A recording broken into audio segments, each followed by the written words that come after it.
なに世界が綺麗だって気づかなかったな。 Hello everyone, I'm Giuseppe Nelva and I'm your host for this brand new DualShockers WeebCast. It's my distinct honor to introduce my charming co-host, Emily Hobbs. Say hello, Emily. Hello! How's it going?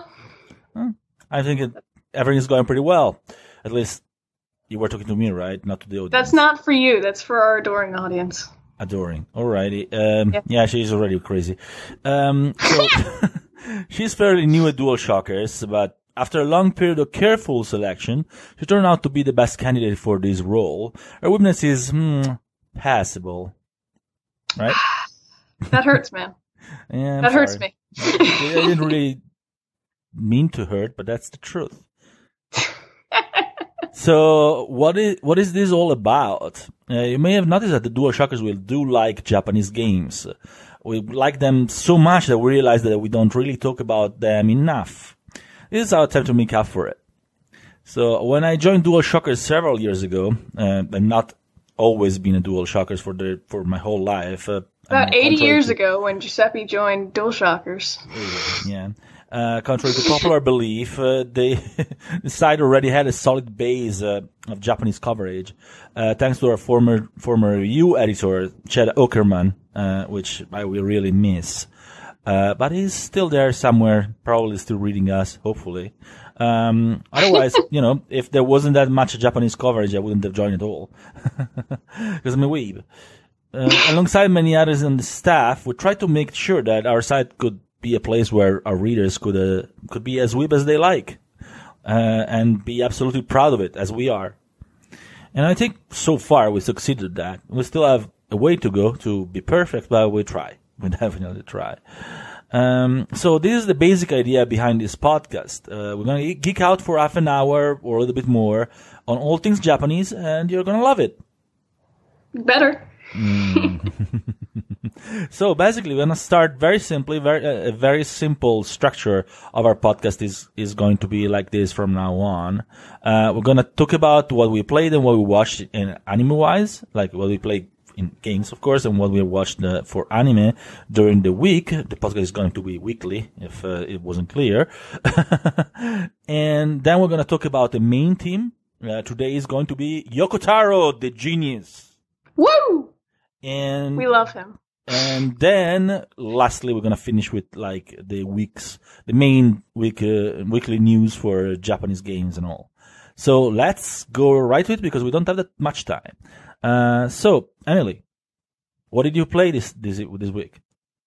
Well, Giuseppe, I'm glad you asked. I played a lot of Far Cry 5, so that's not really weeby, but that's just what I've been playing. Far Cry 5 is very popular in Japan.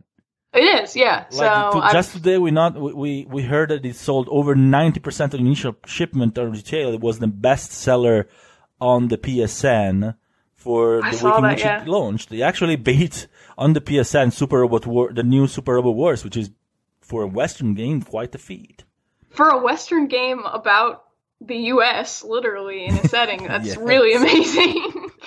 But anyway, go on. What else you played? But yeah, I've been enjoying that. In terms of weeb stuff, I recently got my copy of Radiant Historia, Perfect Chronology in the mail. So I've been hacking away at that. I did not play the original Radiant Historia, so I'm really enjoying the chance to kind of get it back, get the experience. But I haven't played too much of that yet, so I can't necessarily give you a full lowdown of what's going on there in terms of my opinions. But I like it so far. Anything else? Well, in terms of games, that's pretty much it. So I can go into anime? I can go into anime here. Overlord 2 just finished up this week, so I just watched the last episode of that Tuesday, I think it was. Mm-hmm. That was good.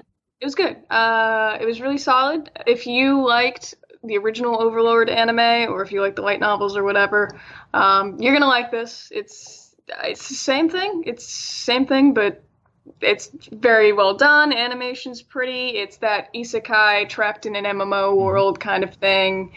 But it takes a lot. I haven't seen it yet, but it's kind of like I am because it was all over the place in Japan. I just came back like last week from Japan Yeah, I a remember you month in Japan. I mentioning that. miss it. I want to go back to Japan. Anyway, I just came back and like it was all over the place. There were like signs about it and posters and everything. So I actually was curious and I want to watch it now. I'd recommend it. I think it's pretty good. It's it's not breaking any barriers, but it's kind of got the combination of the overpowered protagonist, but also with the trapped in MMO, which is kind of like Sword Art Online, but I like Overlord a little better. Mm-hmm. Well, I like Sword Art Online, so if you like it better, then that's fine. I know. So I fight know me you if you don't like Sword Art Online. I hate you all. We don't have time, Giuseppe. We don't have time for that. But other than that, let's see. I watched the first episode of Tokyo Ghoul Re, which is the third season of Tokyo Ghoul, and it's okay. All seasons. It's yeah, there's a lot of seasons. The first season's my favorite. Second season, Route A, I did not like much at all because it kind of did the Full Metal thing where it went to like Full Metal Alchemist, where it went and deviated a lot from the manga. And that's not always bad, but in this case it was, because it didn't really make much sense what they were doing. But first episode, Tokyo Ghoul Re, felt really rushed, but animation's really good. We missed out on a lot of the character interactions, which is unfortunate, but they're going to get into the next big fight next episode, so I'm looking forward to see what that looks like. But it feels like they're rushing through it a little bit, so I hope they take their time and pace it out more. But that's all I got to say about that. It's only first episode. Okay, well, and then we both watched the Persona 5 anime. I know that, so do you just want to talk about that after you talk about your stuff? No, you can talk about that. You can start. Go on. Okay. Persona 5 anime just dropped yesterday. It was. I watched it today, and I thought it was good. A little bit rushed, like we were talking about this earlier, but pretty good. I mean, sound design's great, animation looks good, voice acting's fine. I'm still waiting to see more of what our protagonist is going to be like, because he's kind of quiet right now. Yeah. But it looks like a little bit of that fish. Yeah. But we'll see about that. Like I said, first episode, so I can't necessarily... Yeah, the first episode didn't really prove itself, I think. It was... I think they tried to do the best they could with the limited time they had, but it did not punch yet. We'll have to see if it works. I think it will work in the long run, but if I had to judge only in the first episode, and I did not play the game, maybe I wouldn't continue watching the anime at all. Yeah, I can see that. And it was awesome, so I'm going to continue watching the anime. Yeah, because it's got good source material, but yeah, I feel that. Anything else? That's about it. So what have you played this week or watched? What have I not played? This is true. Well, actually, I've started playing a little bit of Schwarzes which is the prequel of the Marvel series, and it's pretty damn awesome. Unfortunately, it's only in Japanese so far, so I'm struggling a little bit reading it, but it's so awesome that and I know the story because there was an anime series which I do recommend to anyone that wants to a really, really good mecha / waifu story. Mecha / waifu. Right? I like that. It's awesome. I like that genre. But yeah. Other than that, there are quite a few new anime because it's the beginning of the new season, basically. The spring season is starting basically this week or between like last week and this week, and there are quite a few new ones. The first highlight is definitely the Legend of the Galactic Heroes, De Neue These, and I hope I said it well in German, but if I didn't, please don't kill me. I don't really speak German. I speak a lot of language, but German is not that one. But it's basically the remake / reboot of The Legend of the Galactic Heroes, which is probably one of the best science fiction anime ever created. And the first episode is as good as I expected, having watched the whole old series. Like if you like science fiction, if you like pretty boys, like by contrast to the waifus of Schwarzes and Moon of Love, that's definitely a series that you would like. Even if you don't really care for pretty boys, but you like science fiction, it's a fantastic science fiction series. At least the original one was, and the first episode is promising. The only thing that worries me a little bit is that, like, the original series has 110 episodes, and it is going to be 12. So I don't know. It's a bit of a difference. Yeah, I don't know how it's gonna work. I don't know. Like, the first episode did not feel condensed, not too much. I don't know what they're gonna do because the series is a super complex story, super long and super articulated with a ton of new characters come in. So we'll have to see how they do it. But if it sucks, I'll just rewatch the 110 episodes of the old one because that's great. So yeah. I suggest everyone watch it, and if it sucks, just go back and watch the old one because it's really worth it. Then there is more because there are quite a lot of new series. So one that I watched that looks kind of promising is called 3D Kanojo, and basically means like 3D girlfriend, which what it is like it's a little bit stereotypical, I guess. The premise, it's like a nerdy boy that falls in love with the like the super duper best girl in the school, but she looks like a very deep and interesting character despite being like the superstar, and the relationship seems to be building in interesting ways from the first episode. So it's the kind of romantic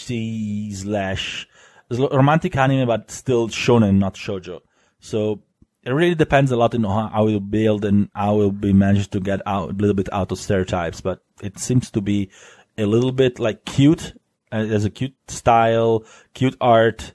Probably not a super like high level anime, but that's interesting, and I think I like it so far. We'll see how it goes. Then there is Tadakun wa Koi wo Shinai, which is another similar series. Still romantic, slice of life-ish series that you basically, this also is kind of a little bit of like a stereotypical beginning / like premise, because it's not said in the beginning, like in the first episode, but it seems that there is like a meeting between this girl that I think she's like a princess of some small European country that meets this. Yeah, you think? Well, it's not said, like, and she's like totally clueless, and she has a bodyguard. So, okay. So that kind of smells princess to me. Not that I smell many princesses, but you know. Yeah, how many princesses have you smelled over in Italy? Well, depends on what you mean by smelled. Oh God. I don't want to know. Conversation done. She meets like this Japanese schoolboy in Tokyo, and they hit it off, but it's still very early, so I don't know how it will play off. Interestingly, it has like a ton of like product placement, because like photography seems to be a pretty big part of the series. Like they both go around with cameras, and he has the hobby of photography, and he has a very, very overtly like a Nikon camera, and she has very overtly a Sony camera, and finally in the credits there is neither Nikon nor Sony, but there is Canon. So I don't know how that works. It'd be great if halfway through it turned into like a mecha anime where they were piloting cameras and fighting each other. No. There is one interesting thing, though, which I'm very interested in. The main part of the series is Beirin Ginza, which is like the shopping / classy district in Tokyo. But it's very interesting because it also has like a backwatery, like backstreet part, which is much more interesting than the main classy / like posh, stylish road, yes, posh and stylish road. And I don't think there are many anime that are set in Ginza, actually, because it's probably not seen like a very youngish or anything like that. It's more like a touristy and posh shopping area. So and Ginza is interesting, and so I'm interested in seeing how they will describe and show the area, because being a person that really, really loves Tokyo, I'm interested in seeing how anime and video games depict like the area. Like I really love the fact that, for instance, Persona 5 was very much set in Tokyo, and you could recognize many areas of Tokyo, like Shibuya, or and that was interesting. Like, for instance, every time I go to Akihabara in Tokyo, there is you pass by Ichigaya, which is like a station that has like this. It's near a river. Well, it's an artificial channel, but still. And inside it has like this fishery where you can go and fish, sitting on these yellow crates. And if you played Persona 5, you know what I'm talking about. Oh yeah. And you can see that in real life. You can go there and actually went and I didn't know that was a real thing. Yeah, and you can go and That's fish awesome. there. Or, for instance, like when you go to Shibuya, in the real Shibuya, you know that when you talk with a politician, Yoshida, it's in front of this green car, green train car that is actually really there. And really? It's like an information office in Shibuya, right in front there for the tourists. Oh, that's crazy. Like, I thought it was just a random car. No, Persona 5 is all like that. Like, and Yeah, it's definitely not the only part of the game that's like set in real Tokyo. Being like, first, another example is Yakuza series. That it's definitely like a pretty much exact version of Kabukicho, which is this red lightish district in Tokyo. Well, nowadays it's more than red lightish; it's more like a touristy slash fun area. There isn't very much of red light anymore there. Like the VR zone by Bandai Namco is there. So yeah, but it changed a lot. And actually, if you play through the Yakuza series from 1 to 6, and from 0 to 6, actually, well, 0 is a little older than the first time I went to Tokyo, so I can't really speak personally. But if you play through the actual non-prequel games of the Yakuza series, you can see the district change exactly like the real district changed. So when I played like Yakuza 2, that was pretty much the first time I went to Tokyo, it was the same period. Actually, I remember the first time I went to Kabukicho was like that. So it's pretty interesting and near and dear to my heart. Anyway, back to anime. So because I've been wasting a ton of time. Nah. Another one that's really interesting, and I'm gonna close with that, is Megalobox. Megalobox is basically a game that is an anime set in the future, in a cyberpunkish future, in which there is a boxing championship in which they use some gears that let them increase the power of their punches. They weren't on the back. And interestingly, though, despite the science fiction cyberpunk setting, it's marketed as the spiritual successor of Ashita no Joe, which is like a super old but really glorious boxing anime that guys my generation really love. And so far, what I can say how well it will live up to the legacy of Ashita no Joe. The looks and style are very much similar, and that's awesome. Like it has a very, very old school visual style that I love. But I'm interested to see how it works. Like the first episode is interesting. Again, it's not rushed. It's one of those animes that are not rushed at all in the first episode, so it started a little slow. So you don't really see much. But it's interesting, and it left me wanting to see more. I've seen a lot on YouTube and stuff about people are really singing the praises of that. People are really liking it. Oh yeah, the style is definitely what sells it for now.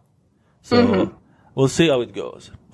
There is a lot of anime that are like very promising this season. Definitely. It may be like one of the best seasons I've seen in a long time.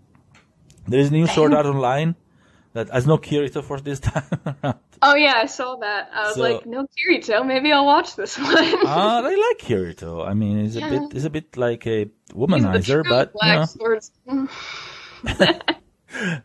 Well, besides that, there is the remake of Captain Tsubasa, which is like a very old soccer series that was very popular in Europe.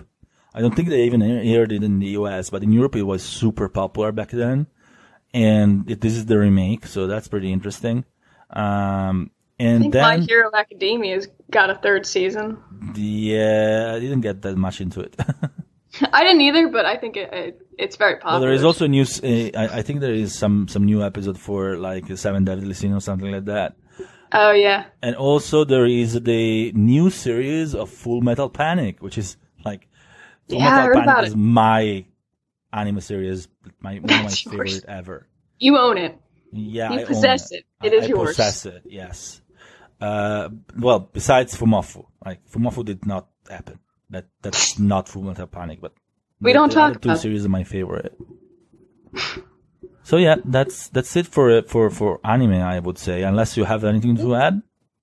No. You want to roll into the news and We're rolling to Yoko Taro. News and at the last. Yoko Taros? That's what I was going to do. I was Don't going to do a little say Emil Yoko joke. Taro in this like Americanish way. It's Yoko Taro. Yeah, I got to say it in my down south accent. Yeah, but he's not American.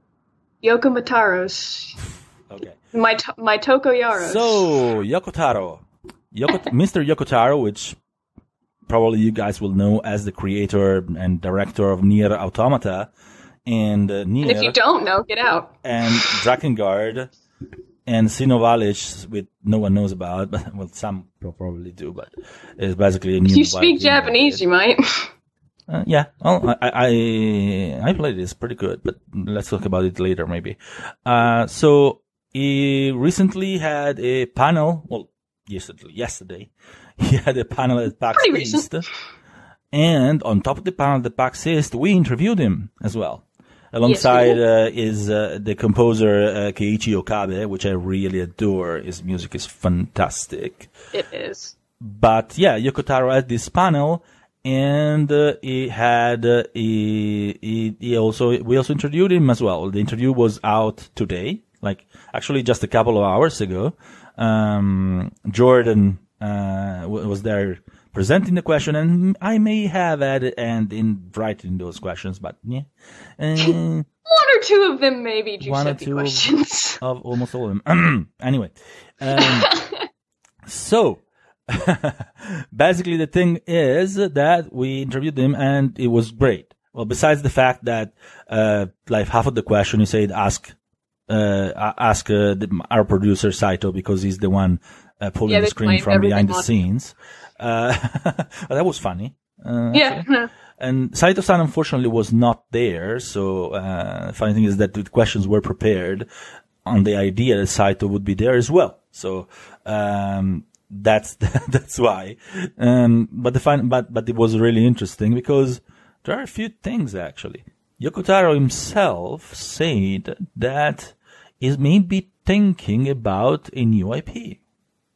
Yeah, which is, I'd be down. Yeah, I'd be down too. What kind of new IP would you like to see from him?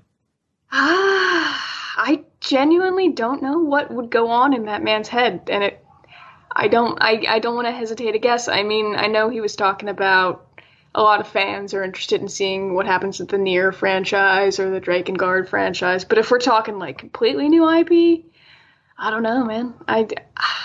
Yeah, it's hard to imagine what could come out from his head. I mean, if you even look at Xenovalis, which is like the one new IP that he just did, it's like fairy tale stuff with waifus. Like that's strange, but I like it. I've seen screenshots of it, and I really would like to have it come west so that I could play it. But. Well, he did say that while it's not his choice because it's Square Enix stuff, so he said basically we have to ask Square Enix about it. It said if there is enough demand for it, maybe Square Enix will bring it over. It thinks so. Of course, it's not promising anything. So, people, let's go tweet Square Enix. We want to play Xenovalis, which is one of the everyone go just really bomb their Twitter with. Yeah, I actually just noticed something. You know, what's that? I didn't say what games I've been playing. You like skimmed over it for like a second. You were like, "Oh yeah, games. What haven't I been playing?" But anime. So I think you were really excited about it. Well, yeah. Well, it's okay. We'll do without my games. Yeah, I talked about Schwarz's market, and that was pretty much. There is more, but who cares? Just throw out a quick list of what you've been playing this week. Is it okay? Just do it. Okay. Just so wrap I've been it all. playing some Final Fantasy 14, some Final Fantasy 15. I've been playing another game in which there is a boy, a little boy. Oh my god! Do this, boy. Oh this. Yeah, there will be a review soon, but I can't tell what game it is. So yeah, you'll see soon. That's pretty much it.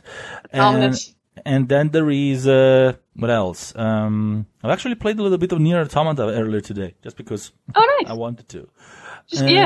Yeah, and then what else? Oh, I played a couple of mobile games, I guess. I played Grand Blue Fantasy, which is very, very, very good mobile JRPG. Fully voiced with music by my Nobuo Uematsu, so yeah, you can't go wrong. And then some Muv-Luv Alternative Strength Frontier, which is Muv-Luv's mobile game. Just very shocking. Mecha. Yay. Anyway, back to Yoko Taro. Yes. So the other thing that it's not him that said it, but Saito-san said it, which means that he's the guy that pulls strings, so it's actually possible. Actually, talking about that, Yoko Taro said during our interview, and I'm trying to like reproduce his voice because unfortunately the interview is written. So what you need to do is get a mask. Yeah, like the interview was written so his tone could not be reproduced in the interview. But he had like a very ominous voice when he said that. Since I'm an underling, I don't have enough authority to decide what platform to release on. This was about the platform, like possibility of releasing on PC and on Switch and Xbox One. So I don't have enough authority to decide what platform to release on. All of that would be decided by the producer, Mr. Saito-san. Please write in your article that everything in the world is being manipulated by someone in the background, like a dark background. You can't see it, but those things happen in the background. It was like a very ominous. I don't know if I was ominous enough, but it was like, wow. I love that's some man. Illuminati shit there. Yeah. Oh, man. Yeah, definitely was interesting. Anyway, yeah, so unfortunately Yoko Taro can decide if Nier Automata will go on PC and Xbox One. But Saito-san in the panel said, and I quote, that it would be possible. Actually, let me find the actual quote. Because I don't have it right in front of me. The actual quote is it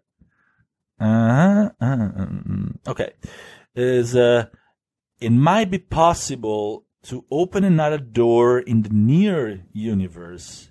I don't know how long it'll take, but I like fans to look forward to that.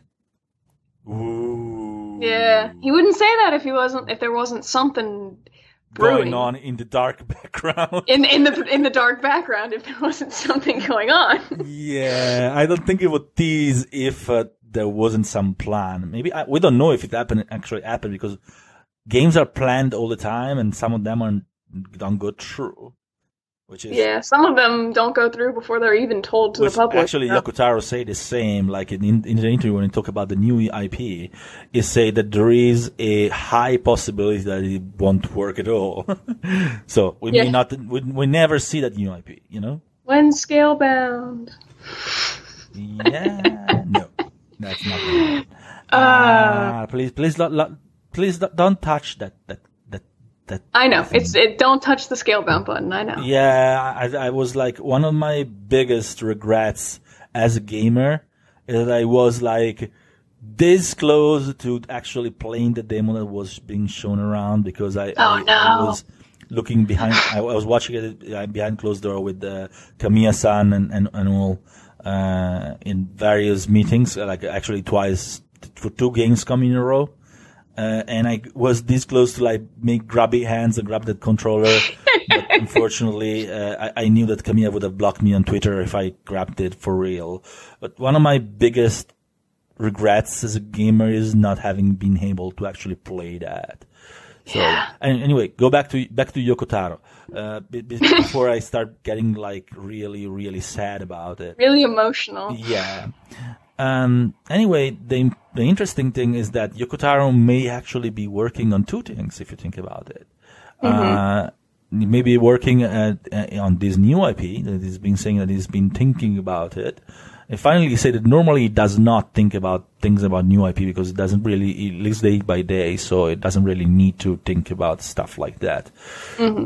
But and it could work on a sequel of Nier Automata. Actually, I don't think it's gonna do a sequel because he said that it doesn't really like to do sequels, and it thinks Nier Automata was concluded in a fitting way.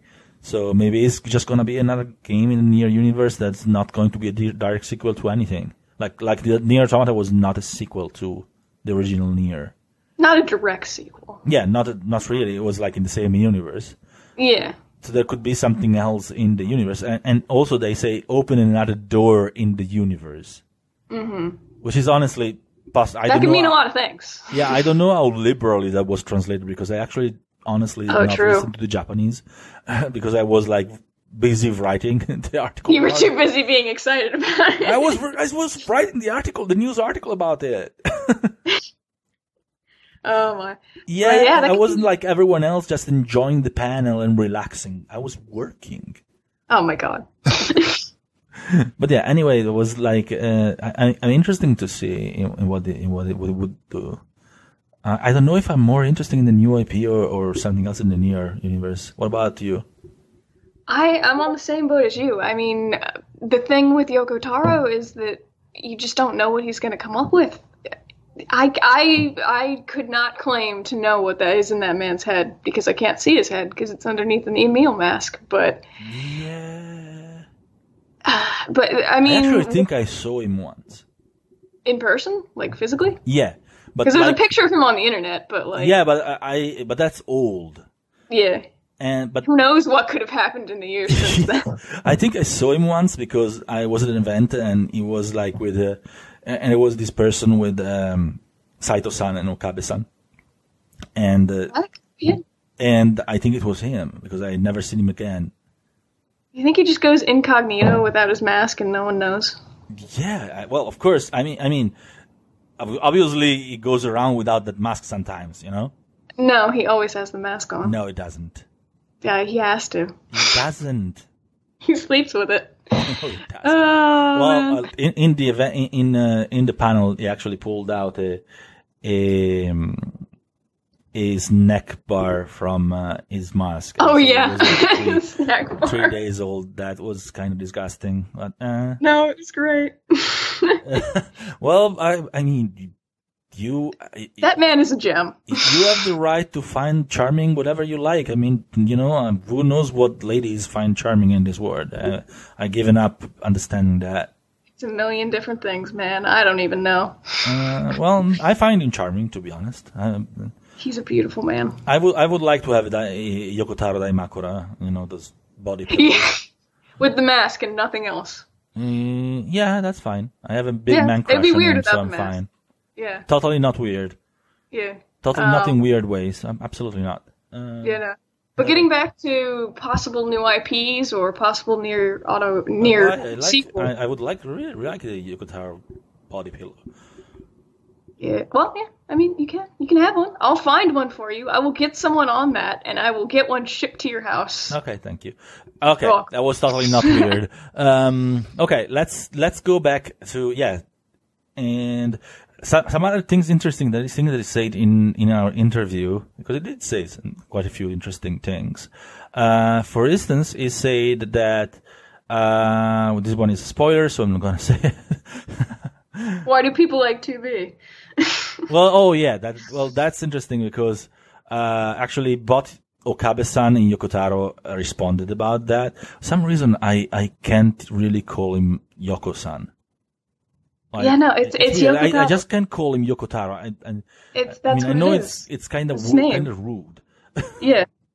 But it is technically, but that's just what everyone calls him. And I mean, I like Okabe-san and Yoko Taro. I could do Yoko Taro-san, but anyway. not Yoko-san. Anyway, we asked him we asked them why they think 2B is so popular, and Okabe-san immediately responded, "Isn't it because of her butt?" And then he laughs. He's like, "I'm just joking." But yeah, sure, you're joking. You're totally not joking. It's funny because, I can see him blush and try to hide the fact that he was totally serious about that. But not a joke. Well, Yoko Taro has got the, when they were doing the demos for it, he was like, "Everyone please send me your pictures of 2B's butt and send them to me in like a folder so that I can analyze it." So he's got that folder somewhere because people send him stuff. He's like, "I need a collection of all that it thinks it has to do with the fact that her eyes are covered, which it's a possibility. I mean, that does add to her charm, to be honest. She's got a great character design aside from having a voluptuous, bottom. Yeah, she's backside. Got backside. But I love her character design. She's got a cool outfit. We were talking. Yoshida-san is one of the best character designers in the universe, so I'm not surprised about that. This is true. Keiko Yoshida is probably one of my favorite character designers. Like when he worked on Final Fantasy XIV, he created some incredible character designs. But 2B is probably his masterpiece. I would say. She's got like gothic Lolita look, but it's sexy. White hair, and that hair is fantastic. Like that hair, it's all great. That hair for me is her best trait. It fits the outfit. It fits everything. Yeah, it works. It works great. Has big swords. Like, who doesn't like big swords? Yeah, no, a big sword. Well, yeah, definitely. I think it's probably one of the best character designs ever. So I'm not surprised that everyone loves her. It's definitely one of my favorite character designs. Yeah, definitely, absolutely. But yeah, so he said a few other things. Let's see what else he said. He also explained why the choice of deleting your saves, which is a really difficult choice. Basically, say that in the old Nier, you did it to help a character in the story, but here he actually wanted to give you the choice to help another gamer like you. So, and he hoped that players would find new meaning in this decision, in the fact that they were helping someone else like them. So that's actually quite interesting for me. Did you do it? I did not. I did not do it. Oh, shame on I hung you. on to it because I wanted to do some completionist stuff, Shame but I never got around you. to doing it. I should just go back Shame and do it you. because I'm not gonna. Well, I didn't do it anyway. I didn't do as well. Yeah. Oh, okay. So I had to review the game. Yeah. Well, I have a reason. You can play through it again. You won't complain. But I'm glad that this question got asked because when it happened, I was like, oh, they're making a callback to the what they did in Nier, but he's kind of approaching it from giving it a new perspective, and I didn't think about that, and I think it's really cool to hear him say stuff like that. Absolutely. Finally, he also said what he would do with a bigger budget. I actually wanted to ask Saito-san, considering that Nier Automata was successful, since Yoko Taro said that the Nier Automata did not have a super big budget, so he had to take some shortcuts. I wanted to ask Saito-san if since the game was successful, they would give him a bigger budget for the next one. But it wasn't there. So he was behind the black curtain. Yeah, so Yoko Taro actually said that they are that's for Saito to decide, and they're just we're little chicks with mouths open waiting for him to feed. I love that, man. That was the best thing ever. But yeah. Just imagine him making little bird noises. Yeah. Anyway, yeah. He also said that basically, since what eats up most of the development cost is number of stages and the detail of it, it would if he has a better budget, his next game would have more stages and they would be more elaborate. More to the environment, which would be neat. Yeah, he does make yeah. neat worlds. Like the environment, I have to admit, was a little bit bland. Yeah. But there were some really neat areas there. I really liked the good part of the environment was not the graphics of it. It was like the atmosphere. Yeah, it was the realizing what this means for. Yeah, it was mostly for me. It was mostly like the art direction of it more than the actual art. You know. Mm-hmm. And he also said something interesting, like if he was able to, like we tried to ask him if he wanted to direct Final Fantasy 16. That would be weird. And it was like no comment. No comment. it's a dangerous, it's a dangerous topic. But he said that if he were to direct a IP owned by Square Enix, he would like to direct King's Knight. Yeah. Which is not the latest King's Knight, the Ride of the Dark Dragon that they just released. He meant like the old one, which is like a shooter. It's a hybrid between an RPG and a shooter, and he loves. It kind of makes sense with how Nier sort of has kind of the bullety gameplay to it. Yeah, he's a shooter fanatic. He's a shooter fanatic. I mean, I would honestly, right now, I would actually love to see a old school bullet hell shooter, just a shooter made by him. I would play it. I mean, I don't like shooters. Stick Yoko Taro's name on something and I'll play it. I don't like shooters because they're too difficult for me, like the bullet hell variety. But I actually enjoyed it because it was inside a story. So maybe I would enjoy one made by Yoko Taro. Oh yeah. Anything by Yoko Taro, I'll play. Yeah, I'll play it. Yeah. Yoko Taro, if you make like some kind of I don't know, The Sims game, I play it. I think The Sims is probably the game I hate the most in my life. Oh really? I mean, if he makes a soccer game like FIFA, I would play it, and I hate FIFA. Could you imagine? Yeah, I'm Italian. I'm the only Italian in the world that hates FIFA and all soccer stuff. So I still play it if Yoko Taro made one. Now I want him to make a FIFA game. I don't know. I don't want him. Maybe that'll be his new IP. No, thank you. But yeah. So what else? Do you have anything else you would like to say about Yoko Taro before we move on? Just that he's a brilliant man, and if you haven't picked up Nier Automata, you should. You really should. It's. Fantastic. I don't like to be the person who's like, you have You're to play this. You're a fangirl, just admit it. But you have to play this. 100%. I will admit that I'm a fangirl of Yoko Taro and Drakengard and Nier, but Nier Automata is something special. Yeah, I'm a fanboy too, so it's fine. Yeah. Well, that's what we're here for. We're here to fanboy and fangirl over the weebs. Yeah, I'm a fanboy. Yeah. I'm proud of it. Yeah. So, news for the week. First of all, Final Fantasy 15 is getting more DLC all the way into 2019. Actually, the 4 DLC packages are all into 2019. There's gonna get some updates, some Windows Edition, some mod kits and whatnot in 2018. In 2019, like this until the spring, we're getting 4 DLC packages, like 2019. Comrades is going standalone too, isn't it? Yeah, that too, but who cares? Yeah, that's true. I like it, but I have Final Fantasy 15. Like, I'm not sure about that. We would play Comrades without playing the main game. I don't get that. Yeah. Maybe 3 people will. But yeah, the DLC are the first one is Episode Arden. Was already announced pretty much, which is like everyone's favorite evil guy. And that's going to be a prequel, right? I don't know. They didn't say. It could be, it could be not. The second one is going to be episode side story, Aronia, which is whatever happens. I love her. Aronia. She's great. She's the best. Aronia for me is basically 2B in human version. In a more like realistic human version. They are similar. They have a ton of similarities, I think. Yeah, I can see it. And then there is going to be episode Luna, of course.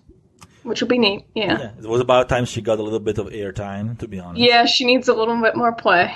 Yeah, and then the fourth one is episode Noctis. So, which is to be expected. Yeah, I mean, we're getting away from like all these side characters, all the bros and whatnot, that will finally go back to the protagonist. And so, now I had a question for you. like a very What is important this? and deep and like very meaningful question. Old Okay, I'm Noctis or ready. new Noctis? So, Sorry, why did they call you new Noctis? Young Noctis or old Noctis? new Noctis. Yeah. Fresh Noctis. Fresh Noctis. Not vintage Noctis. Old Noctis without the scruff when he's all Yeah, no, cleaned up. don't I'm say not it. saying anything. Spoilers. I'm just saying. You know what I'm talking about. Yeah, I know. And what people you're who have talking played know what I'm talking about. about. Yeah, don't no spoilers, please. But I'm not saying anything. I mean, I'm the leaving it at Windows that. edition it just came out, so I guess there are quite a few people that are still playing it. So better not Yeah. spoil that part. But yeah, talking about spoilers, well, it's not a spoiler, but these DLCs are actually bringing a new finale. So it's not going to be an overwriting of the old finale. So the old finale is still gonna be there, but we're gonna have a new ending for those who want to challenge fate. I'm not gonna say anything else because otherwise I would spoil the original ending. But is true. yeah, so I'm very happy about that because I like the original ending. Did Yeah, I you was like just the gonna original ask, what ending? did you think of the original ending? Did you like it? I did. Yeah, it made me cry. Yeah, made me cry like a fucking schoolgirl. I'm sorry for the like swear word. No. We're all PG here. Please don't censor us, YouTube. I bet we would get more views if we put "not safe for work" on it. True.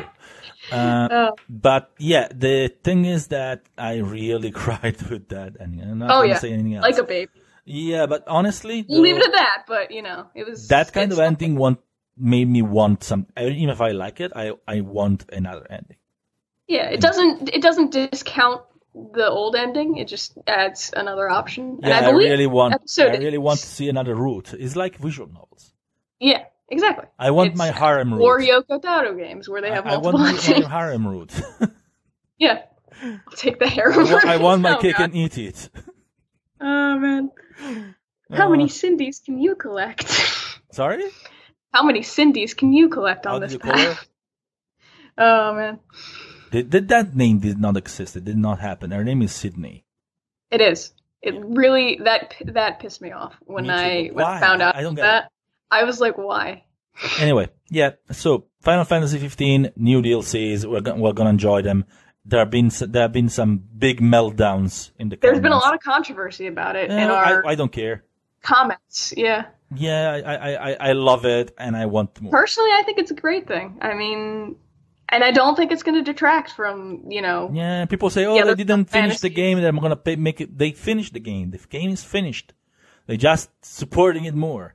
Yeah, and everyone will admit that when Final Fantasy 15 came out, like, there were obvious things that it needed more time on. Ironically enough, considering how long it was technically in development, but Personally, the I think actual it was game, complete.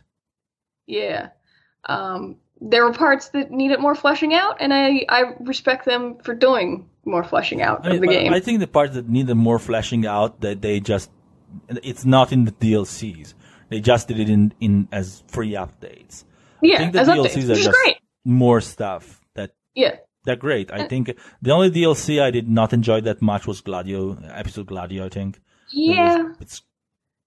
I don't know. And his was the most overt in terms of, like, when you were playing the main game, him saying just, hey, I'm gonna go do the DLC, see you later. Like, he literally walks up to you and says, the hi, only I gotta go. pretty big flaw I see in this is that the DLCs are not playable inside the story. Like I would like them to integrate them inside the story. Like Yeah, I don't like to have to get out the game and into the DLC to play the DLC. I just want, a Fade to Black and go and let me see what happens at the same time when it happens, right? Yeah, I feel that. Well, anyway, let's go to the next piece of news. So we got some relevant releases in Japan, which is Valkyria Chronicles 4. Yay! Woo. And I'm looking forward to this. Oh, I forgot to say about that. That's one of the game I'm playing, which is weird Yeah, that I it did is. not mention it because You it's got it the fresh best from game your I'm man. playing. Oh, man. It's fantastic. It's basically like Valkyria Chronicles 1 with a different story. It's just And all I that's need. all I wanted from it. Yeah, that's all I need. Just do Valkyria Chronicles 1 It's and do it again. Better. absolutely fantastic. It's the best. I love it. I enjoy it. And there will be a review soon on the site, I hope. But I just need to finish it because I haven't finished it yet, to be honest. But I actually got the collector's edition. I'm very happy about those $100 and something I spent on it, representing because I want Sega to understand that we want more of this. Yeah. And I was honestly, like, going into Valkyria Chronicles 4, I was pretty lukewarm, but the more I hear you talk about it, the more, like, excited I feel myself getting for it, and I wasn't. So good. And I'm like, I'm excited about Valkyria Chronicles again. Yeah, the first one was good. probably my favorite JRPG of all time. It's solid, and it's more than solid. It's very good. It's solid. That's what we say in America. Anyway, yeah, it's fantastic. Then we got Shining Resonant Refrain. It actually did not sell very well in Japan. It's the remake of Shining Resonance for PS3 remaster. Sorry, not remake. It did not sell very well in Japan, but that's normal because Japanese people don't care for remasters.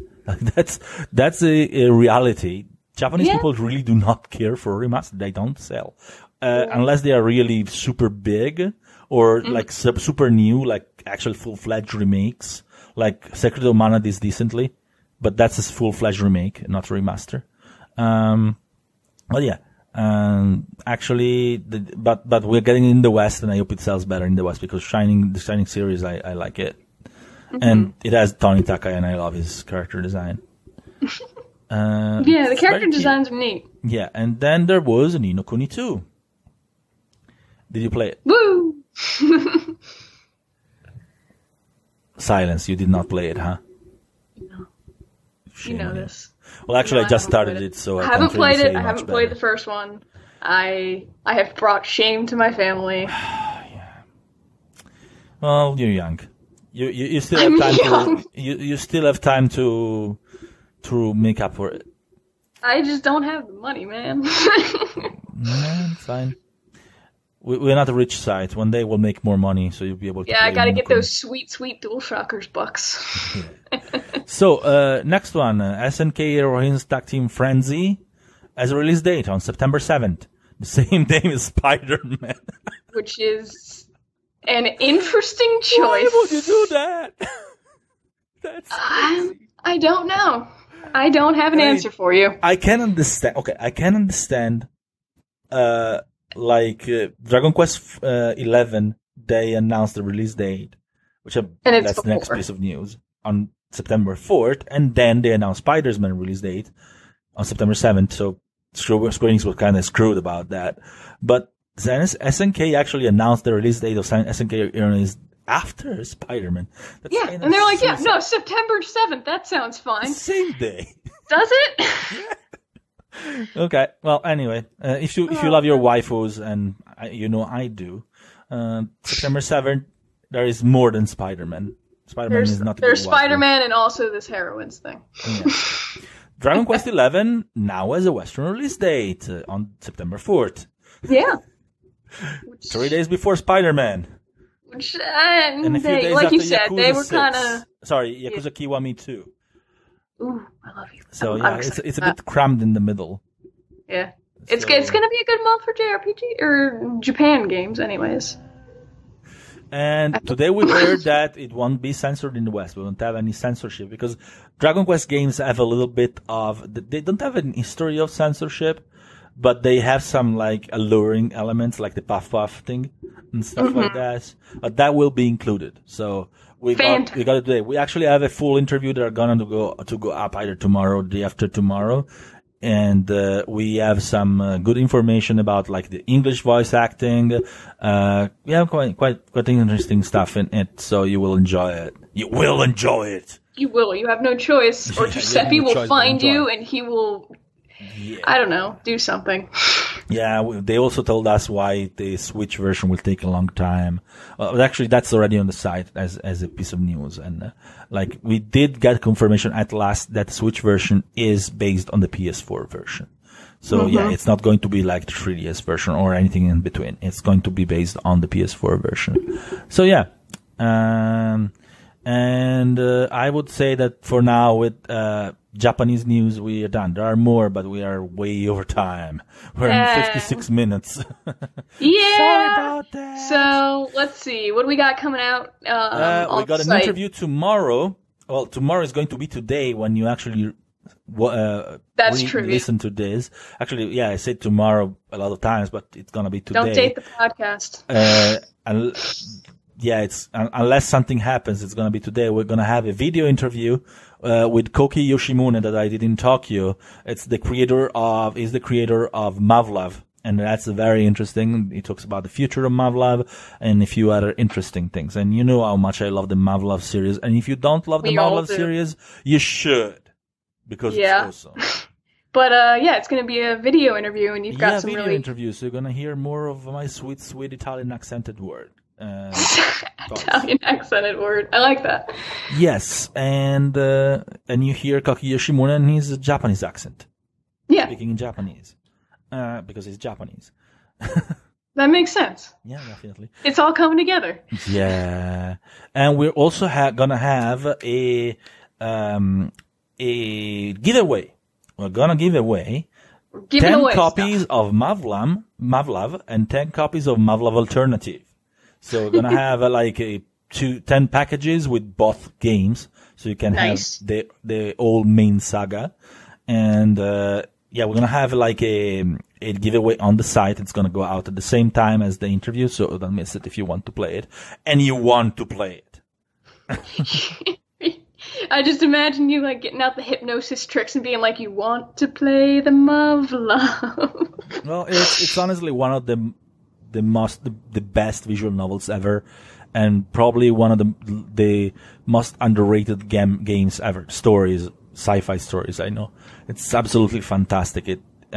People that don't know it don't know what they miss. And then we're going to have another interview soon about Lost Soul Aside, which actually is not really Japanese because the creators are Chinese. Yeah, it's weird. But it's very. But it is Asian. But it is very much inspired by Japanese games. Definitely. His inspirations are Final Fantasy 15, Devil May Cry, and games like that. So definitely it's something that if you like Japanese games, you will like. And there's pretty boys. There is one pretty boy so far. Yeah. That's gonna be interesting, definitely, and I advise you reread it. You have to read it. You have to. Yeah, it's gonna come out this week as well. And then there's going to be a ton of interviews and content from GDC, even if most of it is, of course, since being GDC in the US, most of it is not going to come out and it's not going to be about Japanese game. And then there is an interesting article, which I almost broke a leg about to find materials for, which is my article on eroge. Oh yeah. I've heard about this. I'm excited to read this. Yeah, you don't sound excited at all.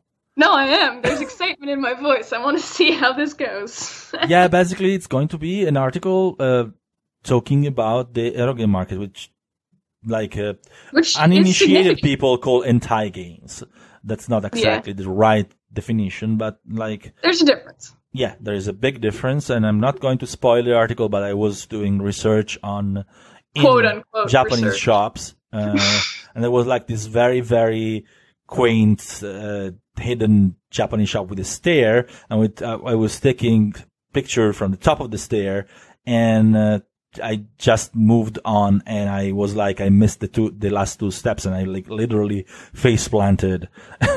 Oh no! Are you okay? Yeah, I almost broke my leg because I got a really big impact on that, and I felt my bone bending, but it didn't break. Well, so yeah, an artist I almost gave a leg for that article. So you guys better enjoy it. Yeah, this man almost lost a leg for you people, so you gotta enjoy. Yep, definitely. So yeah, that's pretty much what it is about the upcoming articles. There is more, but if I go on, it's gonna go on for. We have taken up a lot of your time. The only other thing that's gonna come out, and still about Mavlov, I'm going to be unboxing in a video pretty much almost all the Japanese collector's edition of the game, and that's gonna be interesting. Neat. There are some neat goodies in those, like a Bowie mouse pad or something like that. Subtle. Yeah, we but we can do that. Yeah, it's fine. I don't even have a single Daimakura in my room. I can afford having a Bowie pad. Well, you're gonna get one of Yoko Taro. Yeah, actually. And I mean, this is my first Bowie pad, and I'm not even using it. This is my first Bowie pad. Yeah, I don't want to ruin it, so I'm not even going to use it. Can we call this episode of the podcast, This is my first Bowie pad? No, we can't. But yeah, this is it. Do you have anything to add? Thank you for tuning in, and thank you for welcoming me to the DualShockers family. Yeah. I guess. In fact, yeah, we welcomed you very warmly. Yeah, it's been a really you're great talented, and we are very interested in seeing where you go. But one thing that's important is that you're a weeb, so that makes you even better. It's a great time to be a weeb now. Oh yeah, we never had so many great Japanese games, so that's great games, great anime. It's a great timing for us to do this podcast. So yeah. I know we went a little long, so forgive us for that. Thank you for listening for 1 hour, about 1 hour by now. And, yeah, we say half an hour, but yeah, when you talk about Yoko Taro, time flies. Yeah. But yeah, you can never predict what's going to happen. We're going to improve, of course. We're going to try to improve, try our best. It's going to be a weekly thing. So you're going to see the next episode next Monday. Unless something terrible happens, a meteor falls in my face or something like that.